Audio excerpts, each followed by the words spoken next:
Well, today we begin the second half of our reading plan. We've made it halfway through, and now we're on the other side, heading towards the end of our reading plan. Well, today we come to the prophet Amos, and he was a herdsman. He was a farmer of sycamore figs, and he was from the southern kingdom of Judah. Amos was sent to the northern kingdom, though, of Israel to prophesy to them. In chapters 1 and 2, we see where Amos gives messages that are against the nations that surround Israel. And if you look at a map, it is like a bullseye that comes winding down.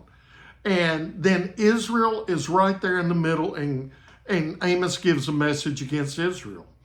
And so this book is a condemnation of that wickedness and a declaration that exile is coming. The people in Israel, the people were very religious. However, they were wicked. They claimed to belong to the Lord, but in reality, they were just going through the motions. And what was God's assessment of this situation? Let me read to you Amos 5, verse 21 through 27. Amos 5, beginning in verse 21. I despise your feast. I can't stand the stench of your solemn assemblies. Even if you offer me your burnt offerings and grain offerings, I will not accept them. I have no regard for your fellowship offerings or fattened cattle. Take away from me the noise of your songs. I will not listen to the music of your harps. But let justice flow like water and righteousness like an unfailing stream. House of Israel, was it sacrifices and grain offerings that you presented to me during 40 years in the wilderness? But you have taken up Succoth, your king, and Kawan, your star god, images that you have made for yourselves.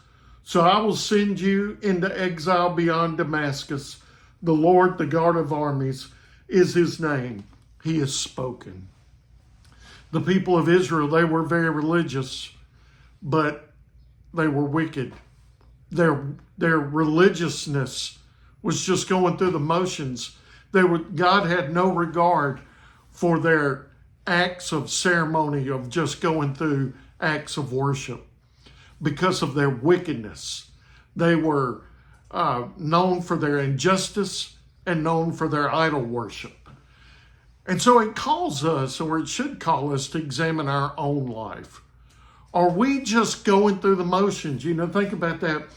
In churches I've been into, you had times when you come to worship, times you sit, times you stand, times that, the structure of the service was just this way, and you kind of go through all that in and out and you're done. And if we're not careful, our heart is not in that.